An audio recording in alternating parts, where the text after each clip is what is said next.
guys, this is Tanya from Flying Dog Studio. Thank you so much for stopping by the channel. In this video, I want to show you how I use filters to turn my digital art pieces into something with more of a traditional art feel. Now, one of these filters I created myself, and the other one I purchased online. So as you can see in this piece, I have Aretha Franklin, Miss Aretha Franklin. I actually have a demo of this piece in another video, which I'm going to link down below, and I explain my technique. And the first thing we're going to do is we want to add a layer underneath. And sometimes I use one filter, sometimes I use two, and this one I'm using two because I want to use my watercolor filter underneath to give her more of a depth in the background and a little more texture on her dress and on her skin. I want that watercolor texture underneath. So the first thing I'm going to do is hit this wrench, and I'm going to insert a photo, come into my photos, and here is the piece. Now, this is a piece that I created. I believe it was a 9x14 piece of watercolor paper.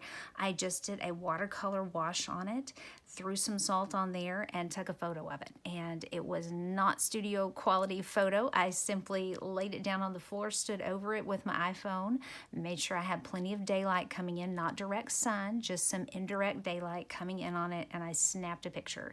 It doesn't have to be anything fancy. It's just something to give us some texture in that background. So, or foreground if I wanted to use it in the foreground. So I'm going to rotate this around and fit it to the canvas. Make it just a little bit bigger. Let's see, I think we're a little bit big on here. There we go. All right, now I'm going to, as you can see, it's on top. I want it underneath because I said that was the background, and it's a bit overpowering.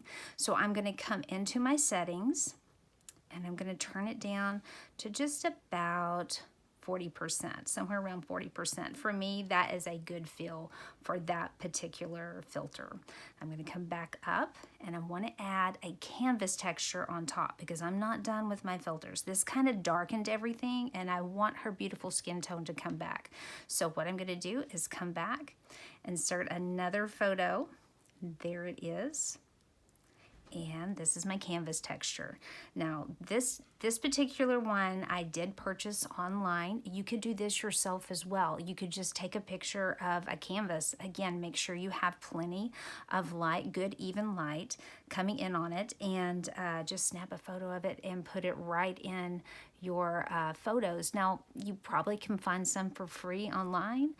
You just kind of have to shop around. So I'm going to, again, rotate this one, fit it to my canvas, increase the size here, and it has overpowered everything. So again, coming into my settings, and I'm going to turn this down to about 20%. I hardly ever have a texture on top that I do above 20% because I don't want to lose all of my hard work on the art. I want to make sure that that shows through. So we're going to leave it at 20%. As you can see now, when I come in, we have that canvas texture and that watercolor texture, and it gives the piece an entirely different feel.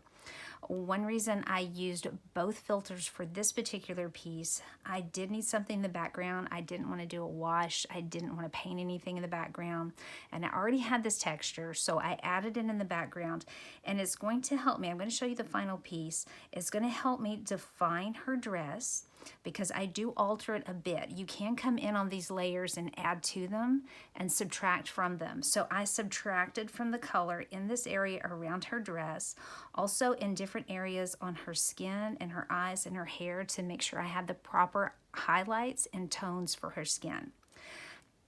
Now, the photos that I used were from the internet, and they're old photos, so they're kind of grainy anyway, plus they're from the internet, so they are kind of hard to use sometimes, but this allows me to keep that grainy texture because I do like that grainy texture. So that's why I chose to use two filters instead of one. And I have used this watercolor filter on the top of pieces before as well, and it just helps them, if you're using a watercolor brush, it helps them to have a more watercolor feel.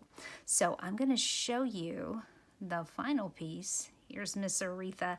As you can see in this piece, I have lightened. I came in with the eraser that I used for her skin, and like I said, that's the lifting technique. If you want to see that, see how I use that, that'll be in the link below.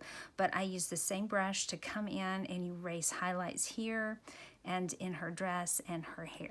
So that is how I use filters to take digital art and give it more of a traditional art feel. If you have any questions, please do not hesitate to put them in the comments below, or you can give me an email. And if you liked this video, if you found it at all helpful, please give me a like and consider following the channel. It will help out so much. Thank you so much for watching.